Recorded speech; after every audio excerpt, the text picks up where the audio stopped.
For 3 years, an old man begged for bread on the sidewalks of Boston. Never money, only bread. And every time someone tried to press a bill into his hand, he returned it without touching it, without explanation, without apology.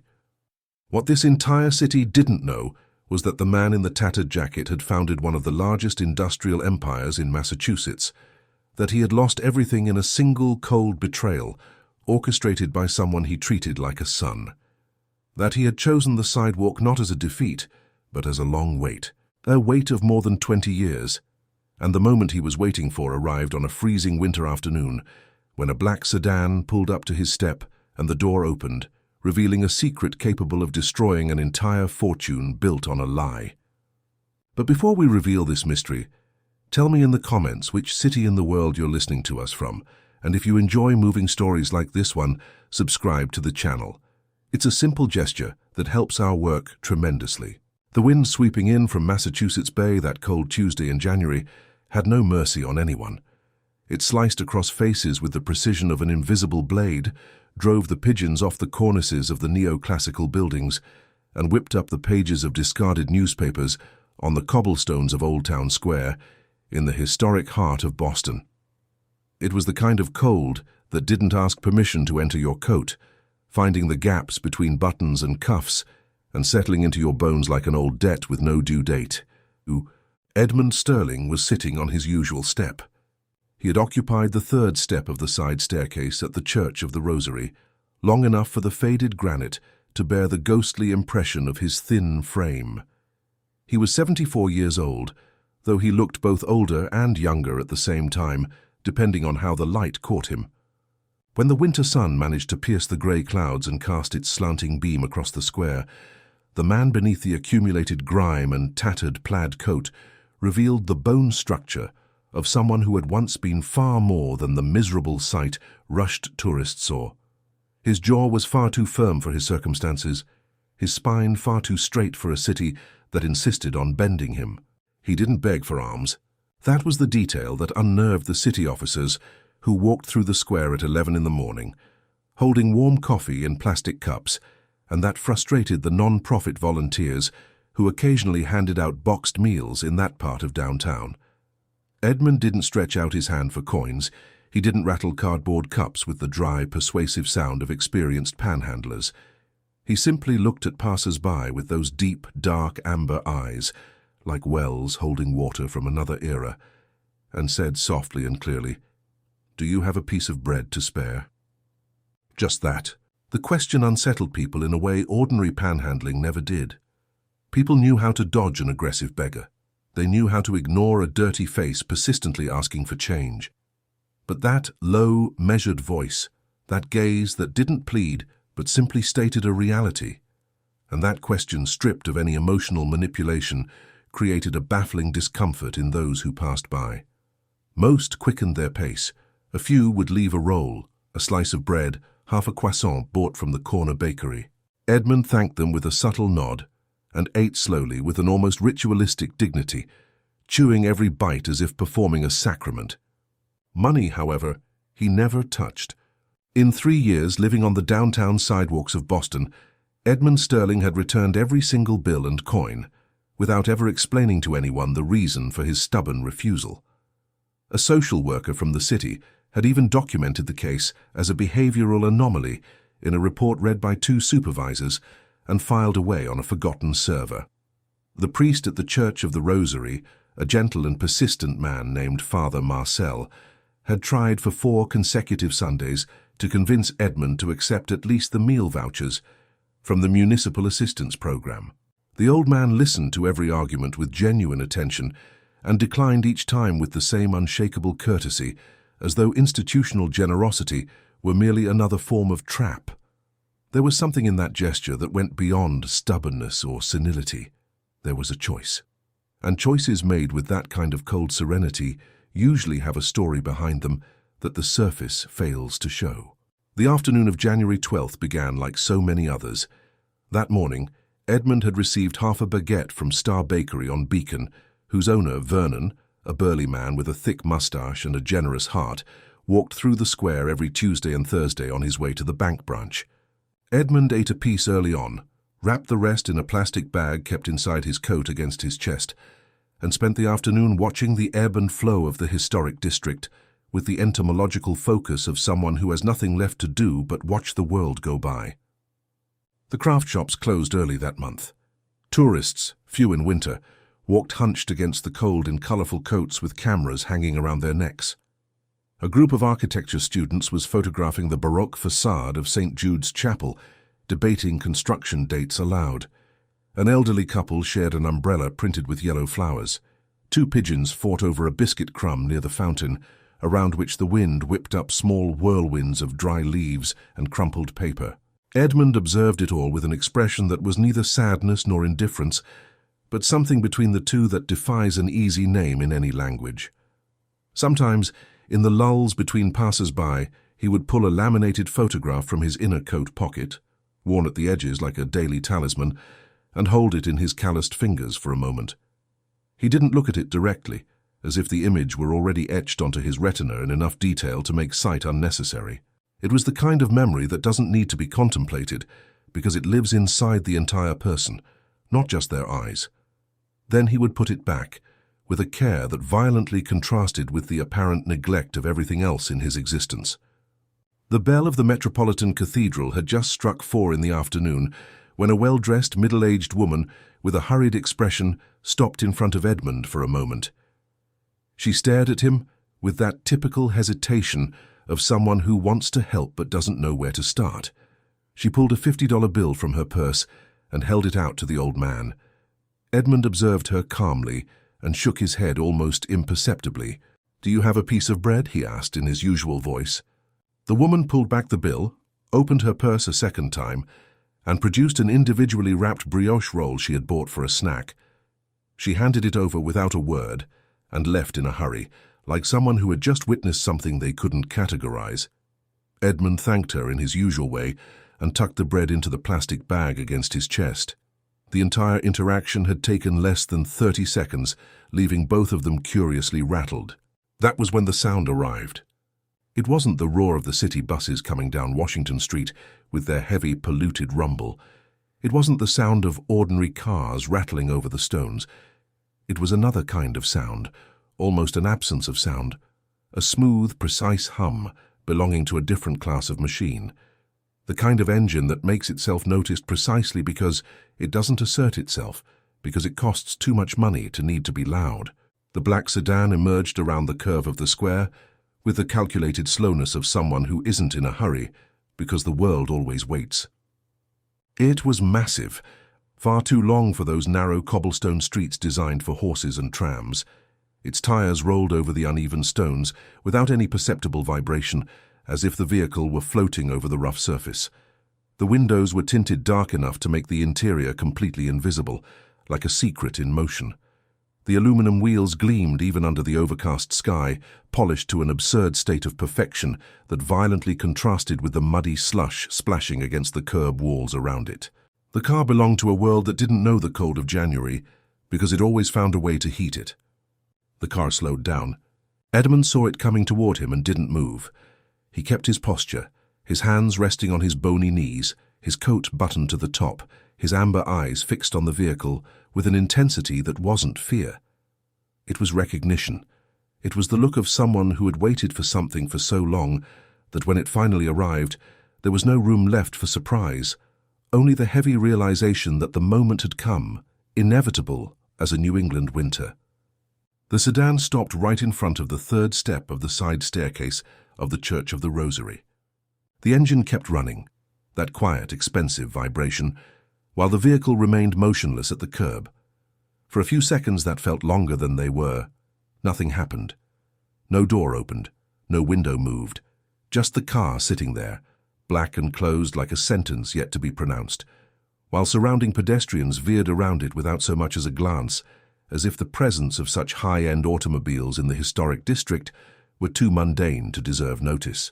Edmund didn't look away.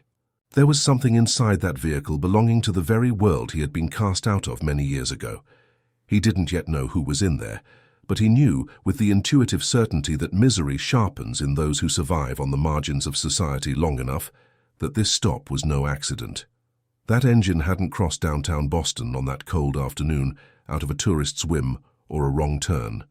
The photo inside his coat burned against his chest like a live ember. Someone had come for him. The rear window began to slide down with the electric, silent smoothness of a mechanism that had never known a defect. Edmund first saw the distorted reflection of his own image in the dark film, an old man in a tattered coat with rough hands, mirrored in glass that cost more than he had earned in an entire year during his prosperous days. Then the glass lowered enough to reveal the interior, and he saw what lay on the other side. An 18-year-old young woman was watching him. She had eyes that Edmund recognized instantly, not because he had seen her before, but because he had once loved the eyes from which hers were born. The same almond shape, the same deep brown that darkened at the center, the same refusal to blink when something important was about to be said.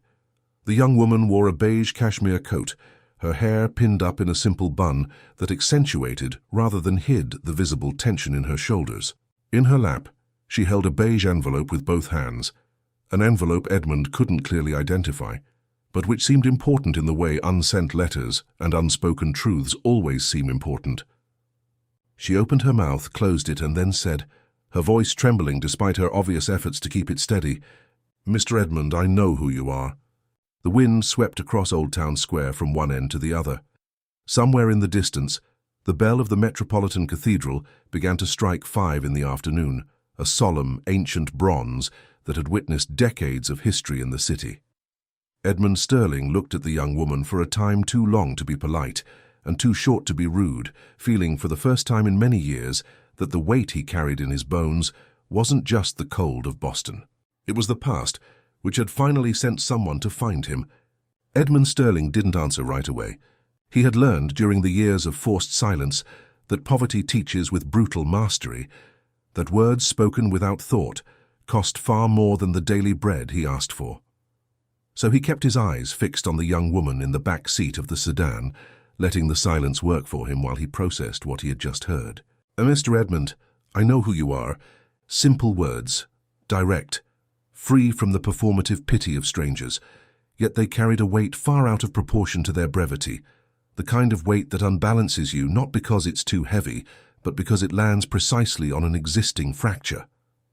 So Edmund did what he always did when he needed to think. He looked at his hands, at his knobby, cold, swollen knuckles, at the deep lines life had carved into his palms with a pen far crueler than time, the hands of a man who had once signed million-dollar contracts along those very lines, the hands of a man who had lost everything he ever signed. When he looked back at the window, he noticed something that had escaped him in that first fraction of a second. The young woman wasn't alone in the back seat. At the far end of the seat, shrouded in the shadow created by the tinted glass and decades of resentment, sat a man. Edmund couldn't make out his features clearly, only the broad silhouette of a burly man with tense shoulders and arms crossed over his chest, sitting in the posture of someone who is present not out of desire, but out of calculated necessity. The figure didn't move, didn't speak. It just existed in there like a silent accusation. Edmund felt his stomach tighten. He knew without needing any more details, without needing to see the face or hear the voice, what that silhouette represented. He had carried the weight of that ghost on his back for over 20 years, and the body doesn't forget. The body recognizes ghosts long before the mind has time to deny them. There was a cruel, calculated irony in that arrangement. The young woman facing him, open like a window, and the silhouette in the background, closed like a locked door.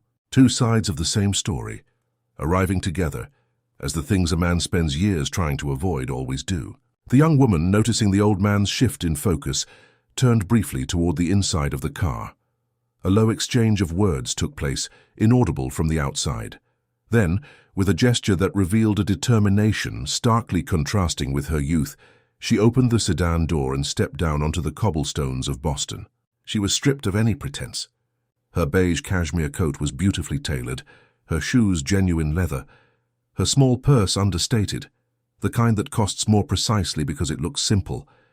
But inside her was a turmoil money couldn't hide, the nervous energy of someone who had made a major decision and still wasn't sure if she would survive it. She held the envelope against her chest with both hands, as though protection were needed as much for the contents as for herself. She approached the steps and stood one level below Edmund, bringing her eyes almost even with his. It seemed deliberate, as if she knew that speaking down to a man was a form of violence she was unwilling to commit. "My name is Isadora," she said. "Isadora Montgomery."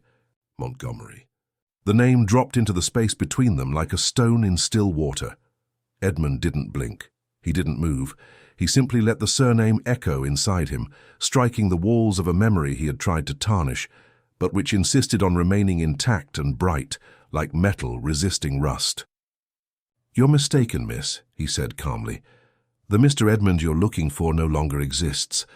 Isadora didn't back down. "Yes, he does," she replied. "I found the documents, everything, Mr. Edmund, the original birth certificate, the founding contracts of Sterling Industries signed in 1974, the board meeting minutes bearing your signature. I also found my mother's diary." That last sentence was the only thing that made the old man blink. "Diary," he repeated, as if testing the weight of a word he had forgotten existed. "She wrote in it for years," Isadora said, her voice a mix of pain and urgency. "I found it in the attic of our house in Concord. It was in a wooden box with a seal no one had touched in a long time. She wrote about everything, Mr. Edmund, about what happened, about what they signed, about what she didn't realize she was signing at the time." A gust of wind cut across Old Town Square, and Edmund closed his eyes for a second.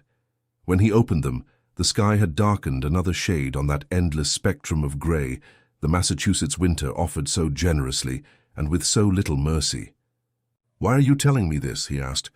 "Because someone needs to," she said, "and because I needed to see you with my own eyes to know if what I read was real, or if it was the fantasy of a woman who spent years suffering alone." Edmund looked over her shoulder toward the sedan. The silhouette remained motionless in the back seat.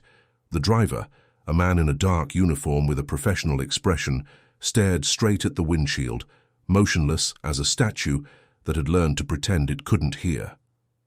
"Who sent you here?" he asked. A different hardness entering his voice, not hostility, but the caution of someone who had been betrayed by generosity wrapped in traps before.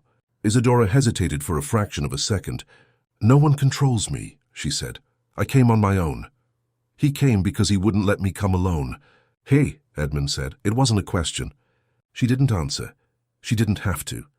The silence confirmed everything the word would have, sparing her the pain of saying it aloud. Edmund felt the laminated photograph throb against his chest inside his coat. He didn't pull it out. It wasn't the right moment, and he had learned that the wrong moments cost far more than the right ones. He stood looking at Isadora with an expression she had likely never seen on anyone's face before. The look of someone recognizing in a stranger the distinct trace of someone he had loved. "You have your mother's eyes, miss," he said finally, with a gentleness that seemed to belong to an older version of himself, to a time when there was still room inside him for softness. Isadora opened her mouth, then closed it. It seemed that simple observation had cracked something open inside her, an invisible wall she had built specifically to endure this afternoon. "She told me about you," she said, her voice lower now. "Not directly. She never told me anything directly, but in her diaries she wrote your name so many times that I learned to recognize it long before I understood what it meant." The sedan made a subtle sound, the rear window sliding down 2 inches. No words were spoken, just a gesture, a coded signal Isadora decoded, without needing to see the face of the person who gave it. She looked at the car, then turned her eyes back to Edmund with a renewed sense of urgency, like someone realizing her time was being measured by a patience that wasn't her own. "I need you to see something," she said. "Please." She pulled the envelope from her chest and opened it carefully, like someone handling something that might fall apart at the slightest misstep. From inside, she drew out a medium-sized photograph, older than she was, its edges yellowed with age, yet preserved with the care of someone who understands that certain images can never be recreated or repaired. She held the photo out to Edmund. He refused to take it. He looked at it from where he stood, and then he froze completely. The photograph showed a young couple standing in front of an industrial building, whose facade Edmund would recognize in any state of consciousness, in any depth of darkness, because he himself had ordered it built in the autumn of 1976, a time when the world had seemed vast and generous enough to hold him whole. The man in the photo was perhaps 40, with broad shoulders and a smile no one had managed to tear from him since. The woman beside him held a bouquet of wildflowers, with the light-hearted ease of moments that don't yet know they're going to end. On the back of the photograph, written in handwriting Edmund had learned by heart over 50 years ago, were words in blue ink, faded, but not erased by time. So we never forget where it all began. Beatrice. The air seemed to leave Edmund's lungs slowly, like air leaking from a bellows with a small but inevitable hole. He extended his trembling fingers and touched the edge of the photograph, just the edge, without taking it, as if full contact with that image might completely shatter him, right there on that cold granite step, in front of a young woman he barely knew, who already carried more of his story than he had allowed anyone else to hold in the last 2 decades. When he raised his eyes to Isadora, there was something in those amber eyes that was no longer just caution. It was the most dangerous question a man can ask after years of silence. What now? Isadora met his gaze without blinking, and for a moment Old Town Square, the January cold, the black sedan, and the motionless silhouette in the back seat vanished. There were only the two of them, separated by half a century of a story neither had chosen, but which both in entirely different ways desperately needed to bring to a close. If the moment Edmund touched that photograph gripped you, subscribe to the channel. It's a simple gesture that helps our work tremendously. And stay tuned, because what Isadora is still holding in that envelope could change everything Edmund believed he had lost forever. Edmund took the photograph. That surprised Isadora.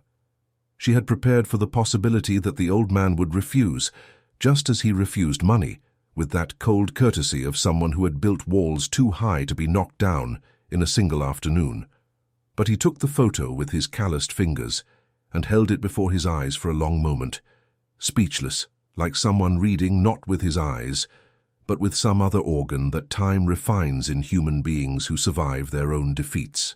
He was there in that photograph, decades younger, broader in the shoulders, filled with a belief in the future that life hadn't yet had time to crush. And beside him, Beatrice, with her bouquet of wildflowers and her smile that knew nothing of the darkness to come. Edmund carefully handed the photo back to Isadora. She was in good hands, he said, so softly that the young woman had to lean in slightly to hear. More than you know. Isadora took the photograph back and slipped it into the envelope without taking her eyes off the old man. There were so many questions stacked behind those brown eyes that Old Town Square seemed too small to contain them all. But she didn't ask a single one, because she had learned from her mother's diaries that there were times when the best question was silence. That was when the rear door of the sedan opened on the other side. Edmund didn't need to look to know. He recognized the sound of footsteps on the cobblestones even before turning his head, a firm, deliberate stride, with the rhythm of a man accustomed to seeing the world step aside for him. Footsteps he had heard countless times decades ago in factory hallways and boardroom meetings, back when there was still an entire world in which those footsteps made sense. Richard Montgomery was 62 years old, though he looked younger, not because of genetics, but because of the methodical investment he made in his appearance as an extension of his power. Dark suit, understated tie, Italian shoes that the cobblestones couldn't humble. His hair, still thick, had those silver patches at the temples that men of his class wore as a badge of authority rather than aging. His eyes, however, his eyes gave everything away. In them was the nervous agility of someone who spends his days assessing threats, calculating exits, and measuring safety margins with the precision of an animal that never feels entirely safe. He walked up to the side where Isadora was standing and stopped beside her. Not between her and the old man, but beside her, like someone asserting a presence without admitting his arrival was driven by fear. "Edmund," he said. "Just the name, no title, no Mr." The lack of courtesy was itself a message, and both of them knew how to read it. Edmund looked at Richard with the same serenity he used when looking at passers-by who walked through the square, without bothering to return his gaze. There was something profoundly unsettling about that calmness, and Richard, who had spent the last week mentally rehearsing this encounter, felt it like cold water down the back of his neck.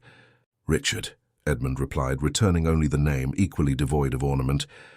The silence between them lasted long enough for a pigeon to land on the top step of the staircase and take flight again, indifferent to the weight of the moment. "You shouldn't be here," Richard said, "neither of you." "This is where I live," Edmund answered, with a simplicity that wasn't a provocation but acted like one with the precision of a sharp blade. Richard took a deep breath. Isadora, who had backed up half a step, watched the two of them with the expression of someone watching a structure that had always seemed solid reveal its internal cracks for the first time. "My daughter is young," Richard said, articulating every word with the care of someone who knows he's walking on thin ice. "She found documents she couldn't properly contextualize. She interpreted things in her own way, the way an 18-year-old does, believing reality is reduced to what's written on paper. There is historical context she doesn't know, complexities that don't fit in a diary. Reality usually is what's written on paper," Edmund said. "That's what happened to me, if I recall correctly. Signed paper, registered paper, paper that turned what was mine into what is yours. You were always very competent with paper, Richard." Richard's jaw tightened slightly. It was a tiny, almost imperceptible movement, but Edmund caught it because he had spent years learning to read the body language people use when they can't say what they think. "I came to offer an understanding," Richard said. "I don't need an understanding," Edmund said. "I need a piece of bread sometimes. Understanding, no." "Father?" Isadora said, her low voice carrying a warning. Richard ignored his daughter, with the skill of a man who had practiced the gesture for years. "You have a hard life, Edmund," he said, his voice attempting compassion but landing as condescension. "It doesn't have to stay this way. There are options, resources that could guarantee comfort, anonymity, peace, far away from all this." "Far away," Edmund repeated, as if testing the taste of the word. "There are much nicer places than a staircase in downtown Boston in January," Richard said. "Perhaps," Edmund said, "but none more honest." The sentence fell between them like a verdict read in a court without walls. Richard stared at the old man for a moment, his eyes filled with the specific frustration of someone discovering that the instrument he intended to use simply wouldn't respond to the forces that had always worked on everyone else. Edmund didn't want what others wanted. He didn't fear what others feared. He was a different kind of opponent, the hardest kind of all, a man with nothing left to lose. Isadora stepped forward, breaking the tense geometry of that triangle. "Mr. Edmund," she said, her voice urgent yet carrying something far gentler, a plea that asked not for a favor but for acknowledgement. "I just want to understand what happened. My mother she's not well. She hasn't been well for years. And I know that the things she wrote in her diaries involve you. What happened to the company, this whole story no one ever told me properly. I have a right to know." Edmund looked at Isadora as she spoke about her mother, a pain surfacing on his face that he made no attempt to hide, perhaps because he was simply too tired of hiding things. Beatrice. The name throbbed internally like something that hurts, not because it's new, but because it's far too old. "How is she?" he asked, his voice stripped of all hardness. Isadora hesitated. "She's at home," she said. "She doesn't go out much. It's like the world outside has frightened her for as long as I can remember." Edmund nodded once slowly, confirming a suspicion he had held for a long time. He looked at the young woman for a moment longer, letting that information sink into a part of himself where things truly hurt. There was something about Isadora Montgomery he couldn't ignore, and it wasn't just Beatrice's eyes. It was her posture, her refusal to yield. The fact that she was standing there on that cold sidewalk, positioned between her father and an old man she barely knew, holding fast to her own conviction as if it were the only solid thing in a world of shifting sand. Edmund had known very few people in his life with that specific quality of steadfastness, and every single one of them, without exception, had cost the world around them dearly. Richard placed a hand on Isadora's shoulder, a gesture intended to be paternal, but which was entirely territorial. "We've talked enough for today," he said. "Let's go." Isadora didn't move immediately. She looked at Edmund once more, her eyes asking questions without speaking, and Edmund, who had spent decades rejecting the world's generosity, did something small and almost involuntary. He tilted his head slightly, just a few degrees, in a gesture that wasn't agreement but wasn't a final refusal either. It was perhaps an open door. Richard guided his daughter back to the sedan, with the quiet firmness of a man trying to prevent a scene from looking like what it was.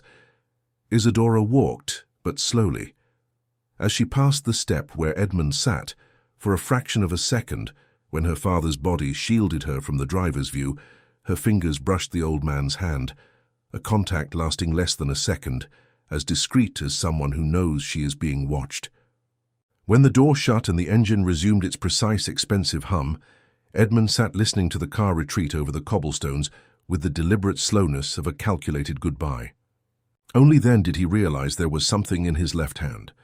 He opened his calloused fingers. There lay a small slip of paper folded into quarters, scribbled in haste with black ink in a young, determined handwriting that he read once, and then again, like someone needing to confirm that what he saw was real. Tomorrow, 10 in the morning, Schaffer's Cafe, Washington Street. I need you to come. Edmund folded the paper back up and tucked it into the same pocket where the laminated photograph lived. Then he raised his eyes to the stretch of street where the sedan had vanished around the curve, staring at that empty spot for a length of time he couldn't measure. The Boston wind returned with renewed force, sweeping dry leaves across the square as if trying to erase the traces of that afternoon. But there are traces the wind cannot reach. There are conversations that take place on a cold granite step that echo in a man's bones for years, no matter how hard the winter blows. Edmund Sterling remained sitting on his step until nightfall. But that night, for the first time in a very long time, it wasn't just the cold keeping him awake inside himself. It was the question of a brown-eyed girl who had asked, without words, something no one had asked before. Do you still want to be found? The folded paper spent the entire night in his coat pocket, alongside the laminated photograph, and Edmund felt both objects throb against his chest like two different versions of the past waiting to be chosen. He didn't sleep much. He rarely slept deeply on those January nights when the cold settled over Old Town Square with the authority of a tenant who knew he wasn't leaving any time soon. He lay in his usual spot under the alcove of a building overhang that shielded him from the harshest wind, staring at the patch of black sky between the neoclassical buildings, arguing internally with every reason for and against showing up at that bakery at 10 in the morning. The arguments against were solid and familiar. He had learned the hardest way possible that generosity coming from that world cost far more than anyone was willing to admit at the moment of the offer.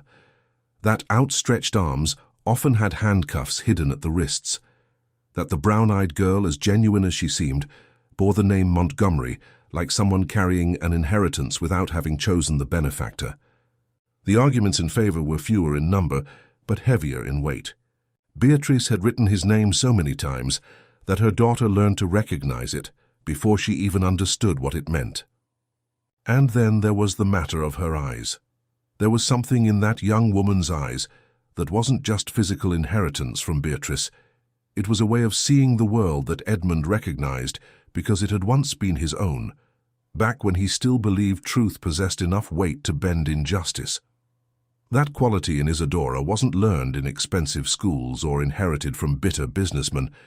It came from somewhere else, somewhere Edmund wasn't ready to name, but felt with the uncomfortable certainty of someone recognizing something of his own in a stranger's face.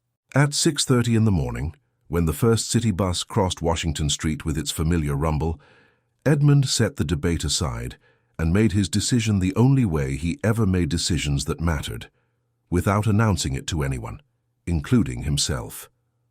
He went.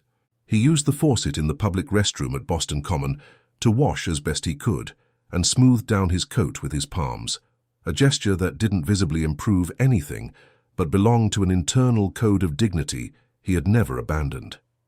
He arrived at Schaffer's Cafe 15 minutes before 10 and stood outside for a moment, looking at the dark wood facade and large glass windows that the establishment had displayed for over a century, with the elegant sobriety of things that survive time without needing to reinvent themselves. Isadora was already there. He saw her through the window before stepping inside, sitting at a table near the back window, her hands wrapped around a cup of coffee, as if she needed the warmth. She had arrived early enough to have passed her initial anxiety and entered that quiet waiting phase that reveals character. She didn't look at the door every second, Her eyes were lowered, reading something in a small black notebook. When Edmund pushed open the door and the entrance bell chimed, she looked up and recognized him, without the excessive surprise of those who weren't sure the other person would show up. She had been sure. He had come. On the table beside her cup sat another, filled with freshly brewed coffee, and a plate with a warm French roll and butter. She had thought of that. Edmund looked at the bread for a second before sitting down, and that simple gesture did more than any argument ever could. "Thank you," he said, and he wasn't just talking about the coffee. She nodded and closed the notebook. For a few moments they sat there, separated by the narrow table and everything else that divided them, while the cafe around them bustled with comforting normalcy, the steam from coffee machines, the low chatter of an older couple in a corner, the soft clatter of cups being set onto saucers by trained hands. "I found more things," Isadora said. "After you left yesterday, I went back to the attic." Edmund ate a piece of bread slowly before answering. "What did you find?" She opened the black notebook and carefully turned a few pages. There were hurried notes, excerpts copied in a small, determined hand. "In the diaries my mother wrote about an October afternoon. Do you know which October I'm talking about?" Edmund didn't answer, but something in his face indicated that he did. "She described a man arriving at her house with documents," Isadora said. "She wrote that this man said you were going through severe financial trouble in the business, that you had made bad decisions, that creditors were coming, and that the only way to protect the family assets was by formally transferring ownership of the companies to a trusted name. She wrote that this man said it was a temporary measure, that as soon as things were sorted out, everything would be reversed." "The name of that man," Edmund said. "It wasn't a question. She didn't write it directly in the diary," Isadora said, her voice carrying the frustration of someone who had researched for hours. "She always referred to him as him, as if writing the name would make real what she was still trying not to believe. But she described the man in a way that leaves no doubt. I know who it is." "What else did she write?" Isadora looked at her notebook for a moment before answering, as if checking whether she had enough courage for the next words. "She wrote that she signed the documents because she believed she was protecting you, because she believed it was what you wanted. And she wrote, in a passage I read 4 times to be sure I understood, that in the following weeks, when you vanished from their lives, she was told that you had requested that separation, that you had asked to start over from scratch, that it was your wish." Edmund set his coffee cup down onto the saucer with excessive care, the kind of care people use when they need something to do with their hands while processing information that reshapes decades of pain. "She believed that," he said. It wasn't an accusation. "For a long time, yes," Isadora said, but she began to doubt. The diary entries get more agitated after a certain point. The handwriting changes, the sentences get shorter. She started asking questions that received no satisfying answers, and then suddenly the entries stopped for 2 years, not a word. For 2... What happened during those 2 years? Isadora took a deep breath. "I don't know for sure, but I know what happened afterward. She became the way she is now, quiet inside the house, as if the world outside had become a place she gave up participating in." Edmund looked out the window for a moment. Outside, Washington Street moved at its usual pace. Pedestrians in winter coats, illuminated shop windows, the ordinary life that continues indifferent to what transpires at tables in century-old cafes. There was something he had carried for over 20 years as a bitter certainty, that Beatrice had chosen, that she had seen what was happening and taken the side that was more comfortable, safer, more lucrative. That certainty had fueled many sleepless nights and a solitude he had cultivated as a form of punishment, distributed equally to himself and to the world. It was a silent resentment, never proclaimed, but always present, like a subterranean current, shaping the course of a river even when the surface appears calm. And now Isadora sat before him with a notebook of scribbled notes and the anxious handwriting of someone who had copied diary excerpts at 3 in the morning, telling him that Beatrice had signed without knowing, that she had believed a lie crafted specifically for her, that she had lost years trapped in a guilt that wasn't entirely hers. The cafe around them remained unchanged. Inside, Edmund was a different man. "There's more," Isadora said, her voice asking permission to continue. He nodded.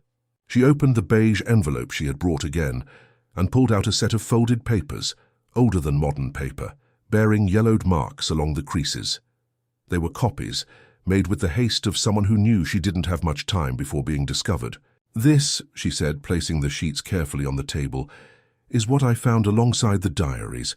It was in the same box at the very bottom." Edmund looked at the pages without touching them.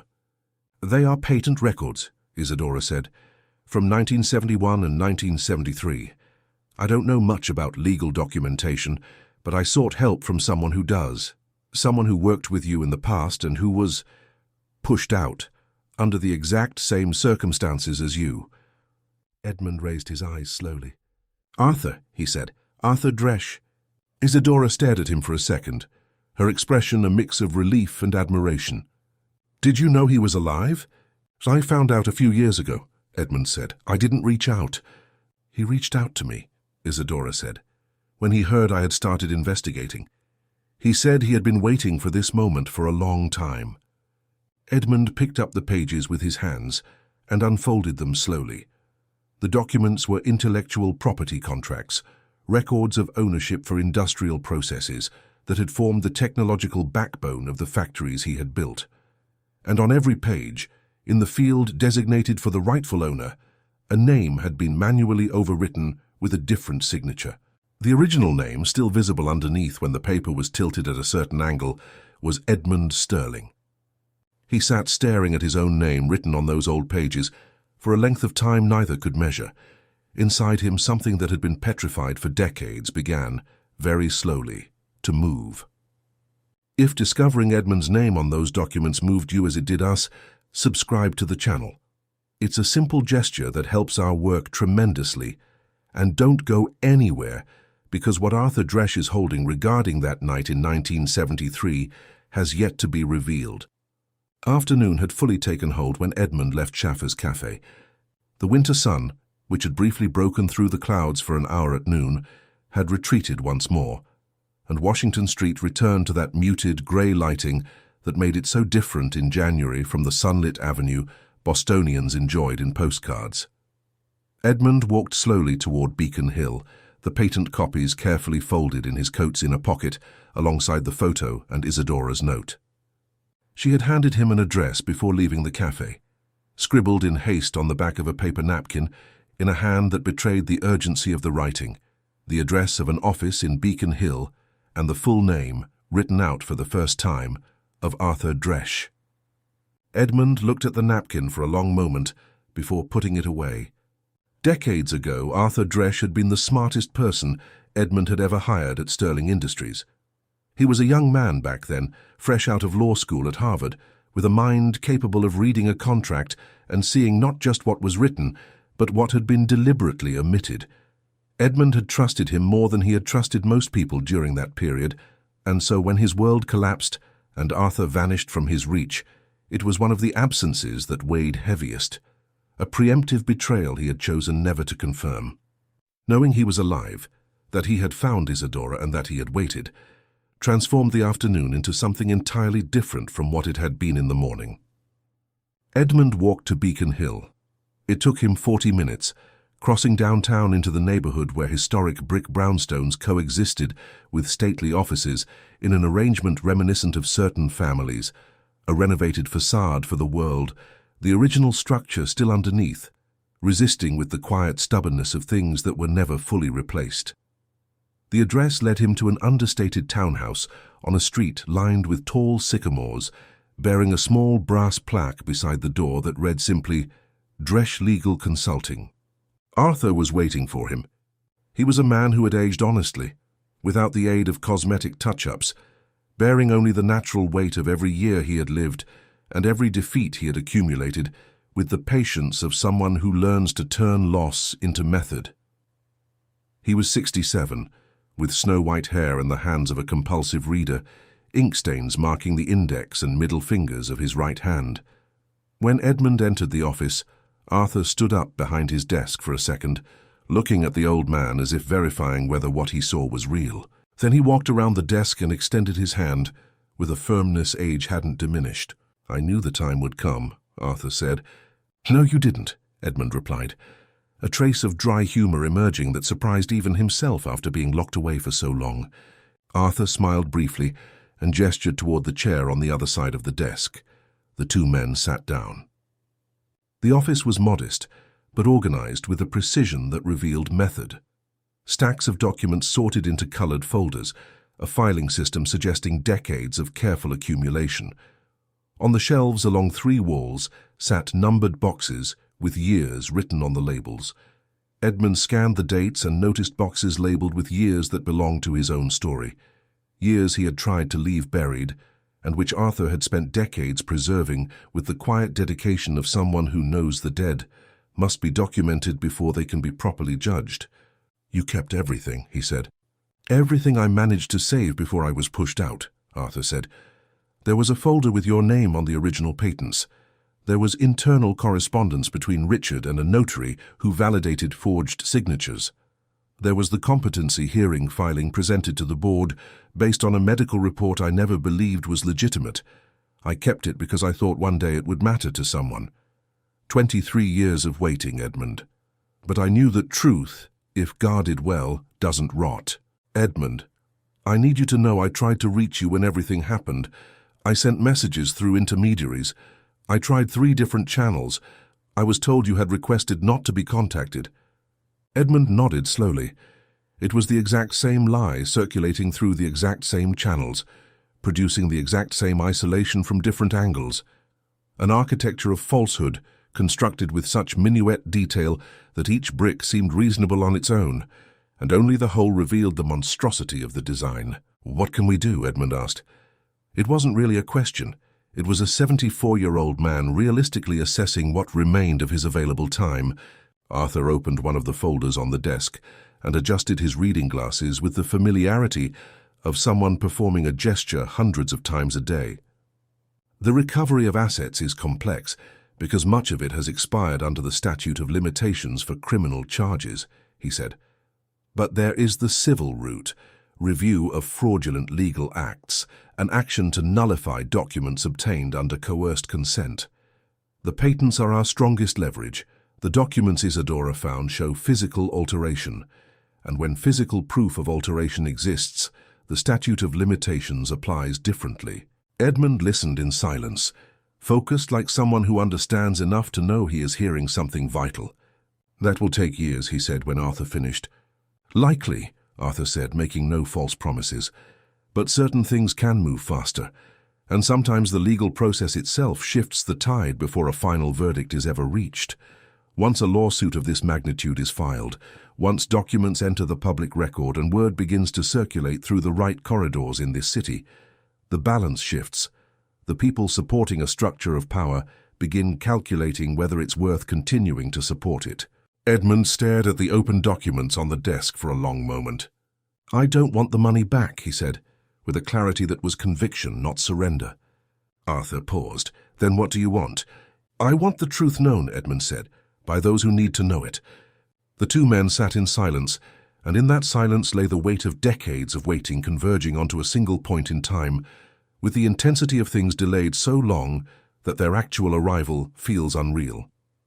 At the exact hour this conversation was taking place in the Beacon Hill townhouse, 36 blocks away on the 14th floor of a glass and granite tower in downtown Boston, Richard Montgomery received a phone call confirming what he had spent 3 days trying to deny to himself.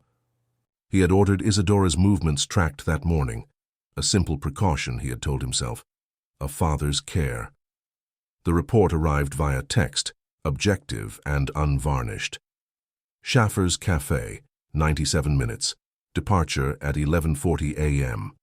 Subsequent destination, Beacon Hill address, duration approximately 1 hour and 20 minutes.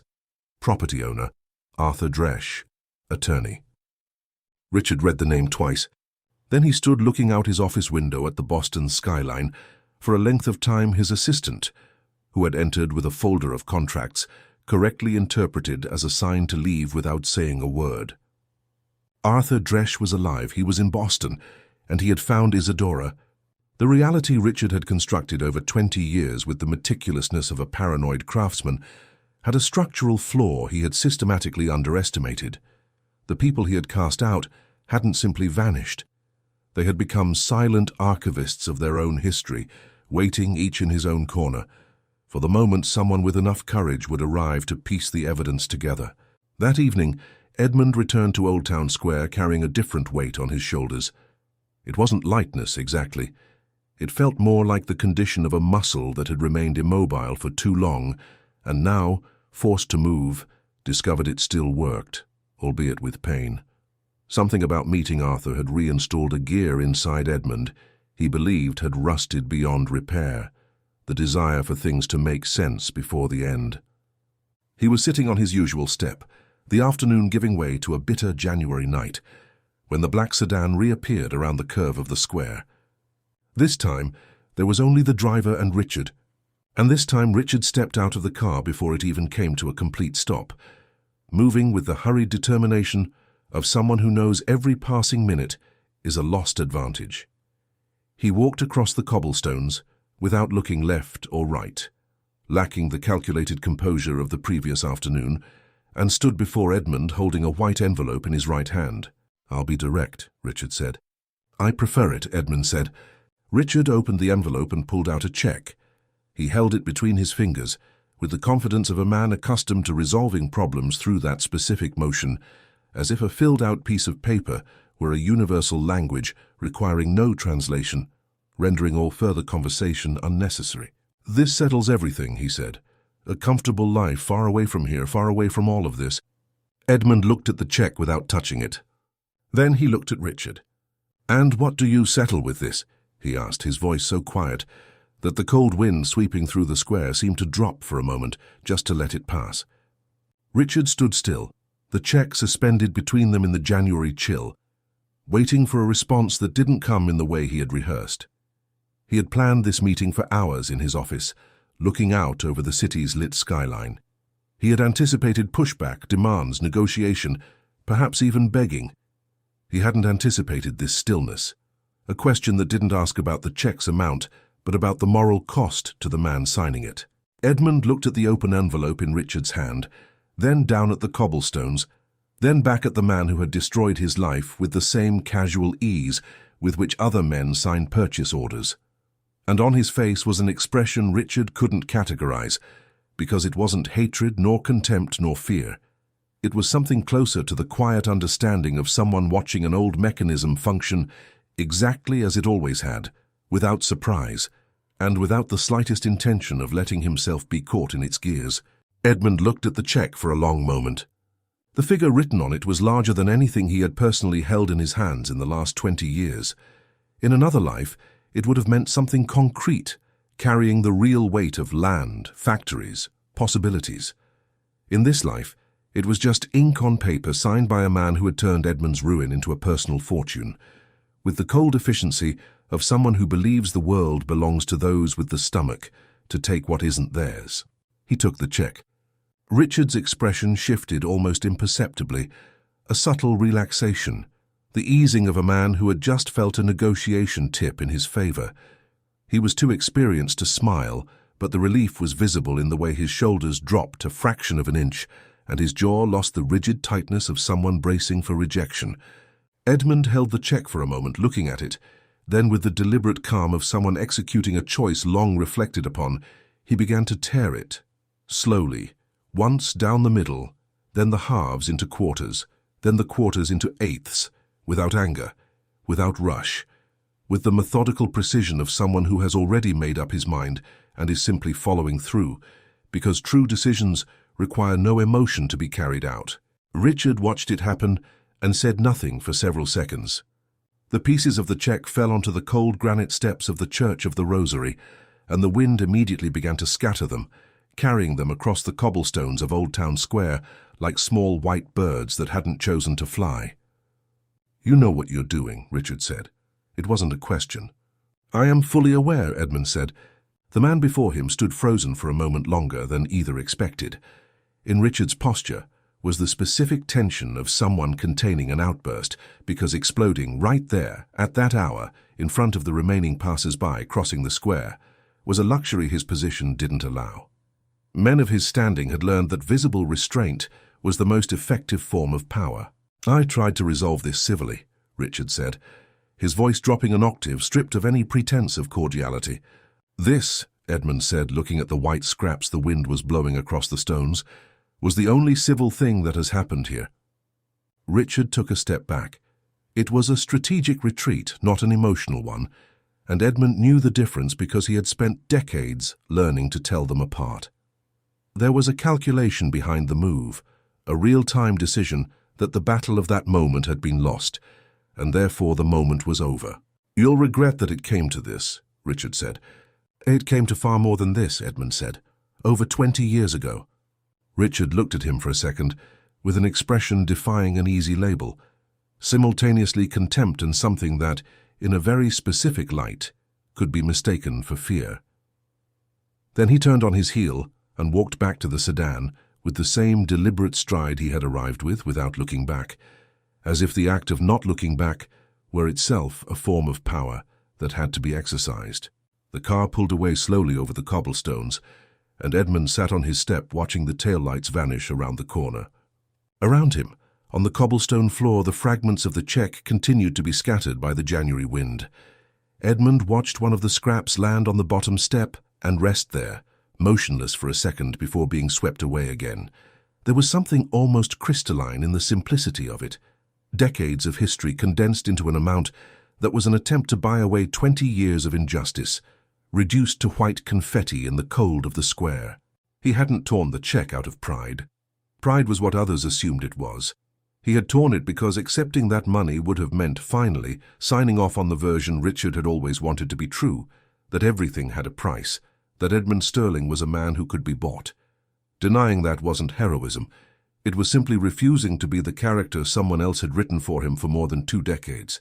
Yet there was nothing light about what was coming, and Edmund knew it with the clarity of things that don't need to be pondered, because they are inscribed in the nature of certain men. Men like Richard Montgomery didn't take rejection and move on. They recalibrated. On the 14th floor of the downtown tower, less than 40 minutes later, Richard sat at his desk and made 3 phone calls. The first to a contact in the city's Department of Social Services, with whom he had exchanged mutual favors over the years. The second to a doctor whose name appeared on none of his visible contacts, only in a small notebook kept in a locked drawer of his private desk. The third to the operational director of a care facility about 25 miles outside Boston, in the quiet countryside between Brookline and Weymouth, which went by the formal name of Villa Serena Care Center, and which, in practice, functioned as a place where certain inconveniences could be housed discreetly, with no unasked questions. In none of the 3 calls did Richard say Edmund Sterling's name. He said only that there was an urgent case requiring technical handling and intake under a different identity than the original, for reasons he would explain in person, and that cost was no object. The next morning, Isadora appeared at Old Town Square before 9. She had dark circles under her eyes that weren't just from one sleepless night, but from the kind that accumulate when sleep is fractured by thought, and thought is fractured by the realization that the ground underneath is moving. She wore a dark coat, her hair down, her posture reflecting an urgency she made no attempt to hide when she found Edmund on his usual step. "He told me about yesterday," she said without preamble, "his version, that you were irrational and he tried to help." Edmund didn't answer. "But I saw what he didn't tell me," Isadora continued. "I saw it on his face that it wasn't that. When my father says someone is being irrational, he means that person didn't do what he wanted. I learned to translate that before I was 20. She sat on the step beside Edmund, without asking permission, without hesitating, like someone occupying a place she already recognized as hers. The gesture was so natural and unpretentious that Edmund didn't comment on it, simply making a little space on the step to confirm there was room. "Arthur filed the initial documents yesterday afternoon," she said. "Even before what happened with you, he texted me last night. He said that when things start moving, it's vital they move fast, before the other side has time to mount a response." "He already mounted one," Edmund said.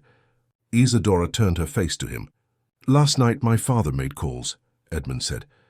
"I don't know to whom exactly, but I know what it means when a man like him makes calls at night after an unexpected refusal. I know the mechanism. I've seen it work before. only from the other side. The young woman sat in silence for a moment, processing that with the gravity of someone who understands she is receiving information that shifts the weight of the situation. "What do you think he's going to do?" Edmund looked out across Old Town Square, at the cobblestones he knew by heart, the fountain, the pigeons on the ledge of the Church of the Rosary, at everything that had been his shrunk-down world for years and which now, suddenly, felt smaller than ever, as if the possibility of leaving it had made it shrink in retrospect. "Something men like him have done before," Edmund said. "Remove the problem from the place where the problem can speak." Isadora stared at the old man's profile, her expression a mix of realization and something bordering on dread. "We need to warn Arthur immediately," she said. "We do," Edmund agreed, "and you need to be careful, miss. From now on he will look at you differently, not as his daughter, as a threat." Isadora absorbed that without apparent surprise, like someone receiving confirmation of a suspicion she had already learned to carry before having words to describe it. "I'm already a threat," she said, her voice carrying not arrogance but clear, cold reality. "Ever since I opened that box in the attic, I was." The two sat in silence for a moment, a silence carrying the specific quality of alliances that don't need to be declared because they formed out of necessity and choice at the same time. Edmund looked at the 18-year-old girl sitting on a granite step in historic downtown Boston and thought there was something troubling yet fitting about the sight, as if the place, which had witnessed so much of his indignity, was now witnessing something else. The sun tried to break through the clouds at that moment and didn't quite succeed, but for a few seconds it cast a slanting light across the square that made the cobblestones glisten as if wet, as if the city had decided, for just a second, to be beautiful despite everything. Edmund looked at that light and thought, not for the first time, that there are places that know how to be beautiful, precisely at the hours when beauty seems like the most improbable thing in the world, and that perhaps that said something about places, but also about what people manage to see when they finally stop running away. If seeing Edmund tear that check stirred something in you, subscribe to the channel. It's a simple gesture that helps our work tremendously. And prepare yourself, because Richard's response to that refusal will be the most calculated and dangerous of this entire story. The afternoon Edmund realized he was being watched was 2 days after the check incident. It wasn't a single sign, but the build-up of small deviations from normal that he had learned to read in 3 years of living at Old Town Square. The square had its own ecology, its recurring human types. Edmund knew by heart the shopkeepers who opened at 9, the street photographers appearing around 10, the retirees strolling until noon. He knew the delivery trucks stopping to unload, the taxis picking up passengers, the lost drivers navigating the narrow historic lanes. The man in the beige jacket was new. He appeared Tuesday morning, leaning against the wall opposite the cafe on the south side of the square, holding a phone with an attention that wasn't on the phone. He returned in the afternoon. On Wednesday, he repeated the pattern, this time near the fountain, possessing the same kind of non-look that is, in truth, the most focused gaze of all. Edmund didn't show he had noticed, but he stored the information with his usual care, just as he kept the bread in the plastic bag inside his coat, to be used when the moment demanded. On Thursday morning, Father Marcel crossed the square toward his step with a more worried expression than usual. The priest was a man of honest generosity whom Edmund had learned to respect even when declining his offers, because there was a noticeable difference between someone helping out of duty and someone helping because he understood the other person needed it. "It's too cold to stay out here," Father Marcel said. "There's a room in the rectory that just opened up, just for a few days if you'd like." "Thank you, Father," Edmund said, "but here is where I need to be." Father Marcel stood for a moment, looking at the old man with the look of someone who understood more than he said. Then he placed a hand briefly on the shoulder of Edmund's tattered plaid coat and returned to the church without pushing, having learned over years of attempts that Edmund Sterling was one of the few people who knew exactly where he needed to be. On Friday morning early, 2 men stepped out of an unmarked white vehicle and crossed the square toward the steps of the Church of the Rosary. They were bureaucratic professionals, which made them in some ways far more implacable than anything driven by emotion. They wore neutral clothes, carried leather clipboards with organized documents, and spoke with the standardized politeness of people trained to make institutional violence look like a service rendered, a courtesy offered to someone who was never asked if he wanted it. "Are you John Peter Adams?" asked the first, who was taller and reading off a clipboard. Edmund looked at the two men with the same serenity that had rattled Richard at the square, and which now produced a different kind of discomfort in the agents, that of someone expecting resistance and finding stillness. "No," he said calmly. The man checked his clipboard again. "Sir, we have a referral from the Department of Social Services for a welfare evaluation and basic care for an undocumented senior identified at this location. It's routine protocol." "I have documentation," Edmund said. The second man, who had remained silent until then, said with the same neutral politeness, "If you can show it to us, sir, it will expedite the process." Edmund knew what that process was. He also knew that in this setting, there was no apparent illegality a casual observer could point to. There were stamped documents, there was technical jargon, there were two workers operating under protocols set by higher authorities, responsible for nothing themselves, merely the executors of a chain that began elsewhere and ended with them. It was the exact architecture Richard Montgomery built with mastery, mechanisms that ran perfectly without any single individual being identified as the author. Edmund asked for a moment. The two men stepped back half a pace, with the politeness of those who couldn't refuse but couldn't grant too much time either. Edmund stood up with deliberate slowness and turned toward the side door of the Church of the Rosary. Father Marcel was standing there, as if something had drawn him out at that exact instant, or as if he had spent the last few days waiting, without knowing what for something like this to happen. "Father," Edmund said, his voice loud enough to be heard but free of panic. Father Marcel walked over to him. Edmund pulled the laminated photograph from his coat's inner pocket, the photo that had been his only item of value during 3 years on the sidewalk.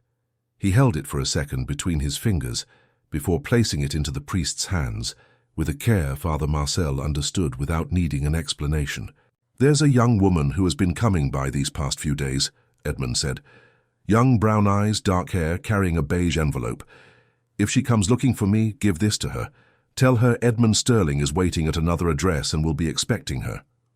Father Marcel looked at the photograph, and then at the old man, his face a mix of understanding and an anguish that couldn't find words in time. "Mr. Edmund," he said. "It's all right," Edmund said in his usual calm tone. "It's not the first time I've left a place without choosing the hour." The two agents led him to the white vehicle, with the professional gentleness of those who know that any appearance of force compromises the procedure. The door closed with a muted, precise thud. The engine started. Old Town Square continued around them as it always did, with its pigeons, its tourists, its fountain, and its cobblestones that had seen many things and made no distinction between them, because stones do not hold judgment, only marks. Father Marcel stood on the pavement with the photograph in his hand, watching the white vehicle vanish around the corner, standing there for a length of time he didn't count. Isadora arrived at Old Town Square the following morning at 8:40. She had spent the previous night trying to reach Edmund through non-existent means, because Edmund had no phone, no address, none of the communication channels the century had invented to connect people. The only way to find him was to show up at the step. And the step was empty. She stood before the 3 granite steps for a moment that possessed the specific quality of the worst kind of dread, the kind that already knows the answer before asking the question. She asked the first shopkeeper opening the store next door. He had seen a white van and 2 men the previous morning, but hadn't paid enough attention to say more. She asked the owner of the newsstand on the corner. He had seen the vehicle, yes, and there was something different about the way the old man had gone. Not fighting, but carrying the posture of someone going against his will. Father Marcel met her at the side door of the Church of the Rosary. When she identified herself as the brown-eyed girl looking for Edmund, the priest's face underwent a small but unmistakable transformation. He brought her inside into the nave and placed the laminated photograph in her hands. Isadora looked at the image for a long moment. She recognized the woman in the photo immediately. She recognized the smile, the way she held the bouquet of wildflowers, the slight tilt of her head to the right when she was happy. It was the same tilt she had recognized since childhood in the rare photographs of her mother as a young woman in their house in Concord, before Beatrice had stopped appearing in family photos, as if she had decided at some point that she no longer belonged to images of the present. And then she looked at the man beside her, young, broad-shouldered, carrying that smile she had seen for the first time on a cold granite step, and understood in a new, heavier way what she had only partially grasped until then. That photograph was the treasure Edmund had kept against his chest for years, in the only spot of his coat kept warm by his body heat. It was the one thing he had preserved with care amidst all the squalor, the thing he guarded with the same devotion with which he refused the money of the world that had destroyed him. She called Arthur before leaving the church nave. "They took him," she said, her voice colder than she felt, having learned that coldness works better than heat in situations requiring clarity. "We need to find out where." Arthur was silent for a few seconds. "I have a suspicion," he said. "Let me confirm it. Stay near your phone." Isadora left the Church of the Rosary with the photograph tucked away as carefully as Edmund had kept it, leaned against the cold stone of the facade, and stared at the empty step for a moment that wasn't despair, but something firmer and far more dangerous. Meanwhile, 25 miles away, in a small clean room with a window overlooking an apple orchard, stripped of leaves by the January cold, Edmund Sterling sat on a metal bed, looking out at the quiet green landscape, the exact opposite of the stones, noise and pigeons of Old Town Square. The small nameplate on the room door read, "John Peter Adams." He hadn't touched it. There was a notepad on the nightstand, and a ballpoint pen bearing the clinic's logo. Edmund stared at them for a long moment, with the same expression he had worn when looking at the check before tearing it. Then he picked up the pen and began to write, slowly and in a steady hand, everything he knew and everything he had guarded for over 20 years, just in case Isadora needed more than the photograph to understand what had happened in this city in the autumn of 1973. Isadora's phone vibrated at 7:20 the next morning, with a text from Arthur containing only an address and 3 words. "Found him. Come now." She arrived at the Beacon Hill office at 8:10, still wearing the dark coat from the day before. Edmund and Beatrice's photograph tucked into her pocket with the same care he had given it for decades. She had slept little and poorly, carrying the specific weight of nights when thought finds nowhere to rest, having spent the waking hours mentally reviewing every detail of the previous day, like someone reviewing a map in search of a path that hadn't yet appeared. Arthur was already up, his reading glasses perched on the tip of his nose, 3 folders open across his desk. He had spent the night working, the evidence clear in the dark rings under his eyes and the empty coffee cups near the printer, yet his face carried the focused energy of someone who had found what he was looking for and hadn't yet had time to rest over the discovery. "Villa Serena Care Center," he said, pointing to a map printed on the desk. "Rural area between Brookline and Weymouth, registered as a long-term care facility for adults, managed by a company with a partner whose name appears in 3 other operations linked to Montgomery Group interests over the last 12 years. "How did you get it?" "A former colleague's brother works in the Municipal Records Office. There was no legal reason to withhold the information. Facility records are public. What isn't public is the alias they admitted Edmund under." "John Peter Adams," Isadora said. Arthur nodded. "I've already filed an emergency petition for a writ of habeas corpus with the family court, arguing false identity and involuntary commitment without legal standing. We have Edmund's original documents, the founding contracts of Sterling Industries, with his signature, his birth record. If the duty judge approves an expedited hearing, we could have an order of production by late morning." The judge approved it. The order came through at 11:42 via the court's electronic system, commanding the facility known as Villa Serena Care Center to immediately produce the individual registered as John Peter Adams for identity verification before a court officer and legal counsel. Isadora and Arthur arrived at Villa Serena shortly after noon. The facility had the appearance of a place designed to soothe guilty families: manicured grounds, light stone facade, staff in understated uniforms with calibrated smiles.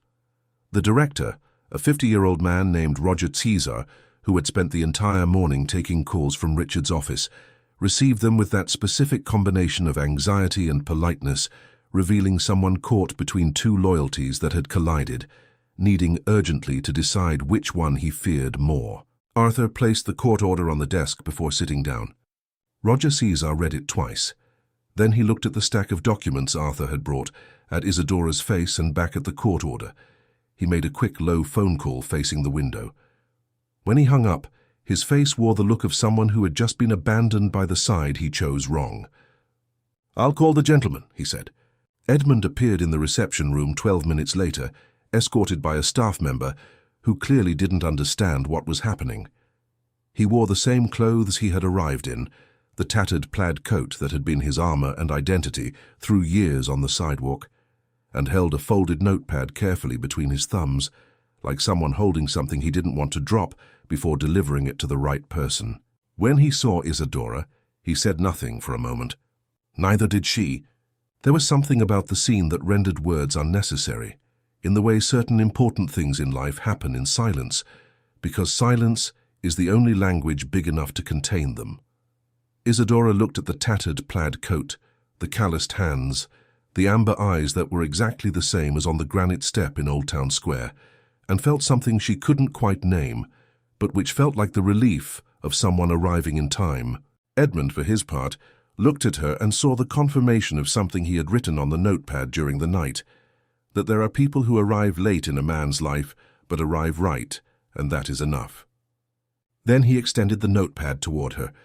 "I wrote down what I knew," he said, his voice the same as always, "in case someone needed it and I couldn't say it anymore." She took the pad from his hands and held it against her chest, alongside the photograph that had been his for decades. "Let's go," she said.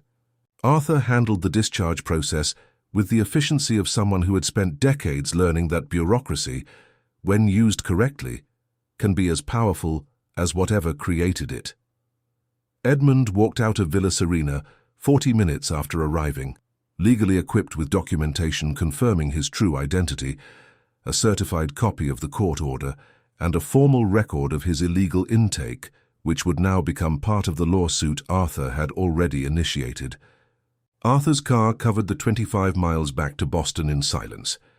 Edmund sat in the back, looking out the window at the landscape shifting from rural to urban, the city growing around him like a familiar entity that had been absent just long enough to remain recognizable. On his profile, as the first skyscrapers appeared on the horizon, was an expression Isadora couldn't fully see from the front seat, but could feel. The expression of someone returning not because the place had changed, but because he had. That same afternoon at the mansion in Concord, Beatrice Montgomery was in her room. It was a large room with windows looking out onto the garden, and a balcony offering, on clear days, a distant view of the hills. Fresh flowers stood in a vase on the dresser, replaced every Monday by a housekeeper who always smiled the exact same way and never stayed longer than necessary. Books she had stopped reading years ago sat stacked on the nightstand. A calendar hung on the wall that she had stopped marking at some point the previous year, as if days had lost the need to be distinguished from one another. And there were the pills she took with mechanical promptness for longer than she could recall, small and white, blurring the edges of the world just enough to make them slightly less sharp, slightly less threatening, and slightly less real. She was looking at the garden when she heard Richard's voice. He was in the hallway outside on the phone, his voice louder than he normally used inside the house, which meant he was unsettled enough to forget his own protocols. Richard was a man who had built his control over the world precisely by never forgetting protocols. That he was forgetting them now spoke more about his state of mind than any words he uttered. "The commitment was overturned in court," he said. "Dresch filed a habeas corpus. The girl went there with him personally. They're back in Boston." Beatrice didn't move.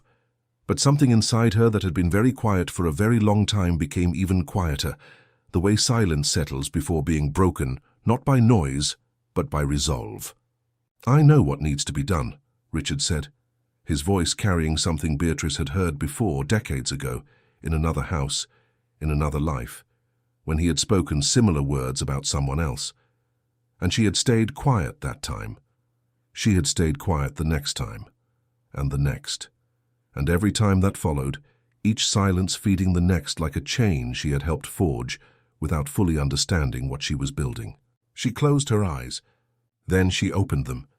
She looked at the white pills lined up in the palm of her hand, where she had placed them automatically, as she did every afternoon for years, with the compulsion of things that cease to be choices and become the rhythm by which life organizes itself. She sat looking at them for a long moment, during which the world remained completely sharp, without the softened edges the pills provided. And what she saw in that sharpness was the face of an 18-year-old girl who had done what she herself had failed to do, who had gone after the truth with the courage Beatrice had abandoned in the very place she had abandoned everything else. With a small deliberate movement, that was physically the bravest gesture she had made in 2 decades, Beatrice closed her fingers around the pills and dropped them back into the bottle, one by one. She didn't take them. For the first time in many years, she stood up in her room with her mind completely clear, the garden completely sharp, the distant hills completely real. And she knew, with the certainty of things that arrive late but arrive whole, that the time had come to speak. That night, a storm swept in off the Atlantic over Boston, and the entire metropolitan area with the concentrated fury of New England winter gales that the city knows well, but never quite gets used to. The wind bent trees along the avenues, the rain turned cobblestones into reflective pools, and lightning illuminated the neoclassical buildings downtown with the sudden, complete glare that reveals everything for a second and leaves everything darker right after. At the mansion in Concord sometime after midnight, a door opened. If Beatrice's courage on that stormy night moved you, subscribe to the channel. It's a simple gesture that helps our work tremendously.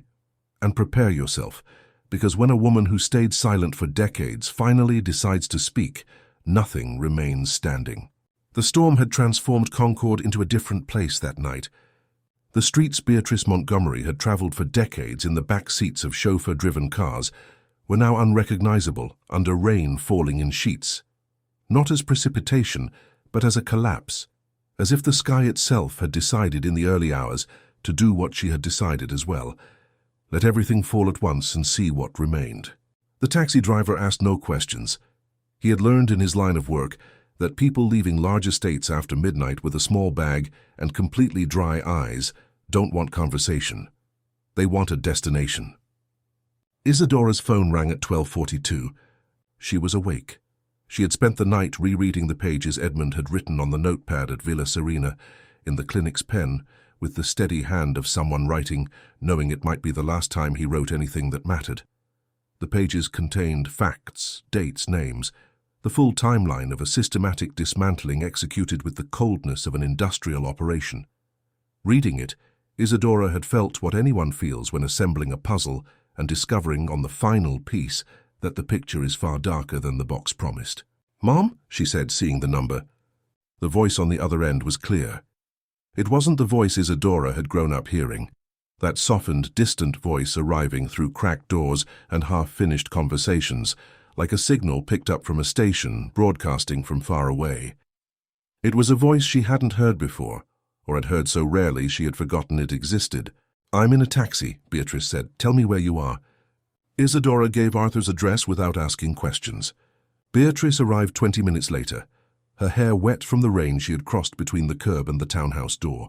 She wore a dark coat grabbed in haste, carried a small leather bag with the essentials of someone who left without a return date, and wore the look of someone who had made the most important decision of her life, on a night when important decisions simply happened, like thunder, without warning. Isadora met her at the door, standing looking at her mother in a way completely different from all the times she had looked at her before. This time, between them, was the absence of everything that had been carefully placed there for years. The half-truths, the cracked doors, the silences that were answers in disguise. The clarity was almost painful. Beatrice cupped her daughter's wet face and said, her voice asking no forgiveness yet containing it in every syllable, "I know I took too long." Isadora hugged her. They stood like that for a moment, belonging only to the two of them. In the entrance hallway of Arthur's office, rain beating against the windows, the warm yellow light of the hall making everything far more intimate than the situation demanded or either had planned. Then Beatrice stepped back and said, "Is he here?"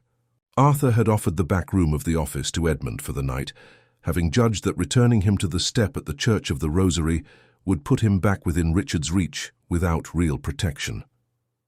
It was a small room, with a window facing the townhouse's narrow garden, a single bed, and a shelf of numbered boxes continuing their work of silent archiving, even at that hour. Isadora opened the door slowly.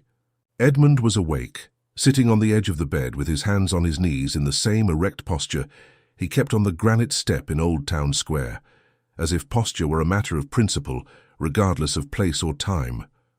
When the door opened, and he saw who stood there, something happened on his face that was neither joy nor sadness, but that specific combination of the two that only exists in moments that acknowledge certain emotions cannot fit into simple categories. Beatrice stood on the threshold for a moment.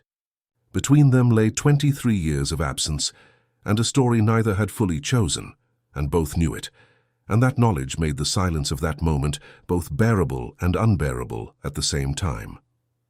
It was Beatrice who spoke first. "I didn't know," she said. "I need you to know I didn't know what I was signing." Edmund stood looking at her for a long moment.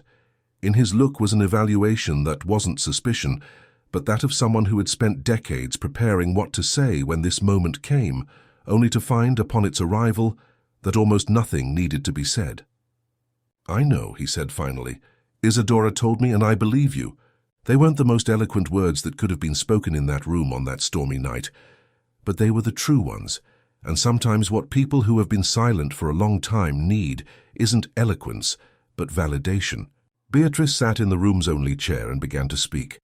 She spoke for over an hour, her voice steady like someone who had learned that the only way to say certain things is straight through, without detours, because detours are where courage gets lost. She spoke about the October afternoon when Richard had arrived with the documents, about the words he had used, about how he had framed everything so that every sentence seemed reasonable on its own, while the whole was a trap. She spoke about the following weeks when Edmund had vanished, and she had believed Richard's version because she needed to believe it, because the alternative was recognizing she had participated in something she couldn't name. She spoke about the moment she began to doubt, and what had happened when she expressed that doubt for the first time, how the world around her had closed in so gradually and naturally that she couldn't identify the exact moment her confinement began. Isadora listened from her spot on the floor, her back against the wall without interrupting. Edmund listened from the bed, his eyes closed for much of the time like someone receiving information that required more than sight to process. There was one more thing Beatrice wanted to say. Isadora could tell by the way her mother paused between sentences, like someone steeling herself for the weight of something held inside for too long that once spoken could never be taken back.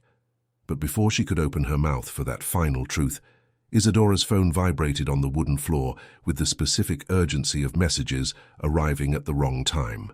It was from an unknown number, short, without greeting, without signature. "Charlestown, the old factory, 12:30 a.m. If you want to end this once and for all, come, all of you." Isadora showed the message to Beatrice and Edmund without speaking. Arthur, drawn from his office by Isadora's footsteps in the hallway, read the text and said immediately, with the authority of someone who had spent decades learning when caution was vital, "Don't go. There's no point in going. We have the lawsuit. We have the documents. The press is already sniffing around. He's cornered on all sides without us having to go anywhere." Edmund looked at Arthur with that serenity the attorney had learned to respect over recent weeks, even when he disagreed with where it pointed. "He needs to," Edmund said. "And sometimes what the other person needs is reason enough to go." Arthur looked at them one by one. The old man in the tattered coat, the 18-year-old girl, the woman who had walked out of a mansion in the dead of night under the rain with a small bag and a clarity that had cost decades, and understood the decision had been made before he opened his mouth. "Then I'm coming with you," he said. "No," Isadora said. "You stay here and notify the authorities where we're going. If you haven't heard from us by 2 in the morning, send someone." Arthur reluctantly agreed, walked to his computer, and opened a draft email he had prepared weeks ago for this exact contingency. Names, addresses, the complete case file attached, and a subject line he had hoped never to use. Isadora's car left Beacon Hill at 12:10, under rain that hadn't let up. She drove. Edmund sat in the passenger seat in his tattered plaid coat, hands resting on his knees. Beatrice sat in the back, looking through the window at the Boston streets lit at irregular intervals by lightning, each flash revealing the city for a full second before plunging it back into darkness. No one spoke during the drive, not because there wasn't anything to say, but because the remaining things couldn't be spoken in a car in the rain on the way to a place where a family's entire past had been concentrated by the will of a single man who still believed he controlled the conclusion of this story. The Charlestown industrial area appeared beyond the overpasses with its old brick warehouses, broader and dimmer streets, where downtown cobblestones yielded to wet asphalt of factory districts the city had built and later forgotten. Isadora turned down 2 streets with no visible signs, following coordinates stored in her memory, and stopped the car before a rusted iron gate overrun with weeds, the silent persistence of things occupying spaces abandoned by wealth. Beyond the gate, in the wet dark of the lot, shone a light. A single light, pale and flickering, filtered through the broken window of what had been, 50 years ago, the first headquarters of the industries founded by Edmund Sterling, with the savings of a lifetime of honest labor. Edmund stared at that light for a moment through the car window, rain hammering the roof with the rhythm of something hitting any surface, because it has nowhere else to land. Then he opened the door and stepped out into the storm without hesitation, his posture straight as always, as if the gale were merely another element of the set life had chosen for this final scene. Beatrice and Isadora stepped out right after. The 3 passed through the rusted gate together under the January rain, walking toward the pale light, waiting for them in the window of the factory where it all began. The old Charlestown factory smelled of the time trapped inside it. It was the distinct smell of industrial decay, rusted metal, damp timber, concrete that had breathed decades of moisture. The warped corrugated metal roof let rain trickle down in irregular streams that struck the cracked cement floor with a random percussive beat. A music without rhythm, perfectly suited for moments that can't be rehearsed. Lightning illuminated the warehouse interior in 2-second flashes, revealing rusted steel beams, glassless windows, and peeling paint forming maps of countries that never existed. Standing in the center of that warehouse was Richard Montgomery. A flashlight rested on a wooden crate, projecting light upward, illuminating the space in a theatrical, improbable way, as if someone had staged the scene without understanding how real stories end. Richard looked different. His dark suit was rumpled, his tie loosened, his usually immaculate hair disheveled by the night's dampness. In his eyes was the nervous agility Edmund had noticed at Old Town Square, amplified by something the old man recognized instantly, the look of a man who had reached the limit of an architecture built on false foundations, finally feeling the structure give way beneath his feet. On an improvised table beside him lay 2 documents, a pen, and in Richard's right hand was a small handgun he held, with the tension of someone unaccustomed to the object, but who had decided he needed it tonight. "You came," he said, "all of you." There was a warped sense of relief in those words, as if confirming their presence was the only thing still validating a plan that had seemed rational at some point before tonight.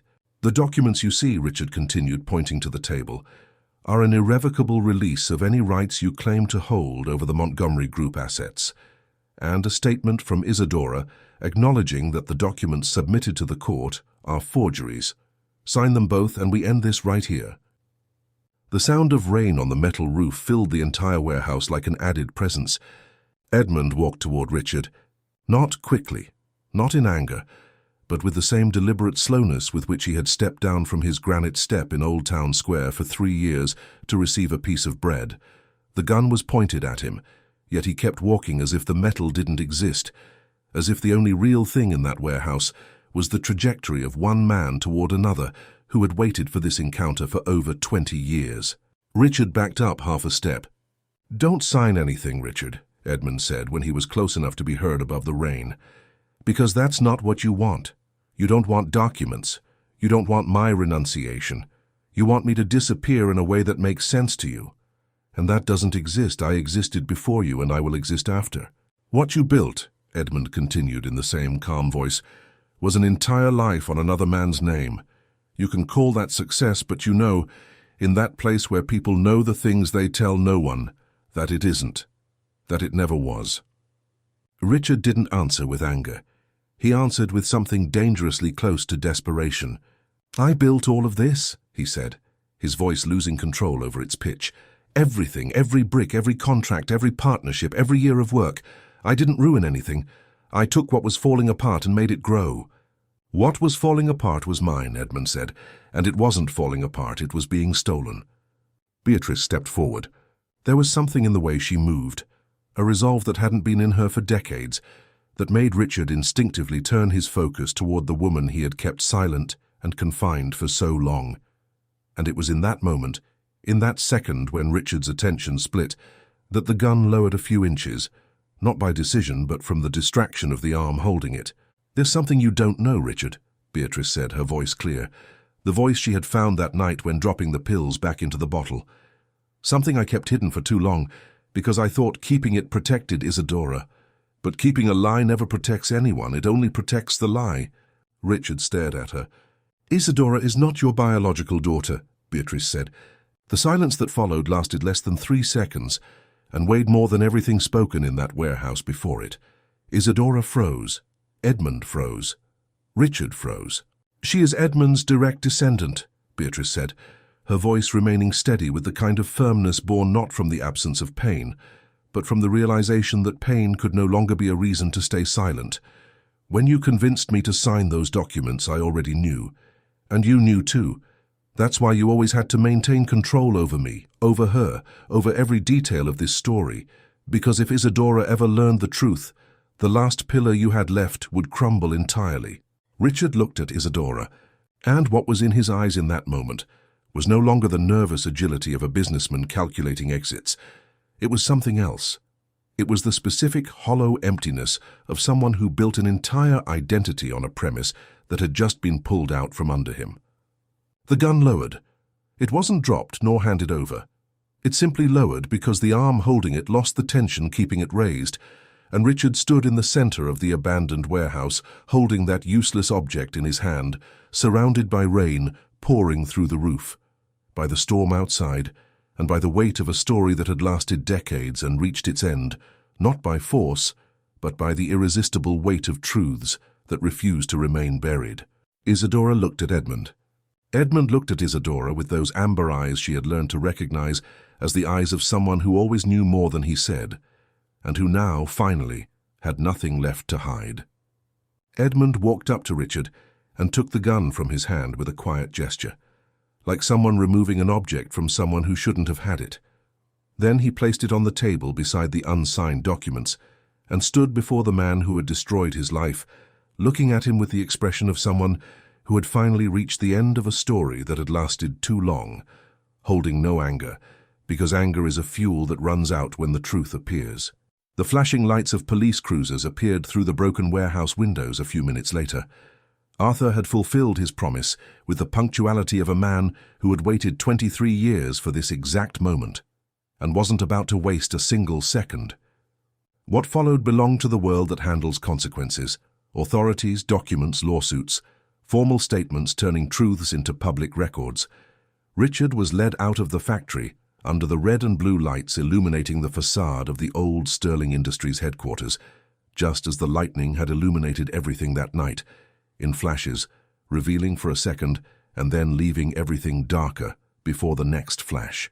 In the months that followed, Arthur managed the legal process with the patience of someone who had waited decades and could wait a few more months without losing the thread. The review of legal acts, the nullification of coerced documents, the formal recognition of original patent ownership, every piece was put in place with the precision of work meant to outlast those who started it. Edmund followed it all attentively and without haste. When the moment came for the formal restitution of the estate, he called Isadora and Arthur together and said what he had said from day one, with the clarity of someone declining not out of pride, but out of conviction. He didn't want the money back.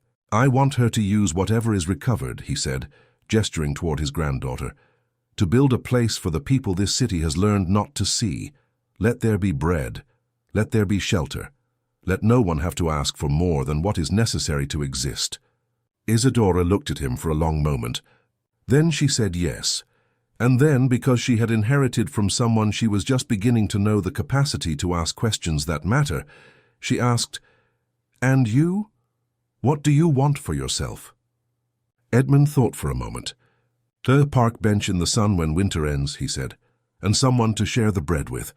Spring arrived in Boston in April, with the caution of seasons that no New England winter doesn't give up ground without a fight.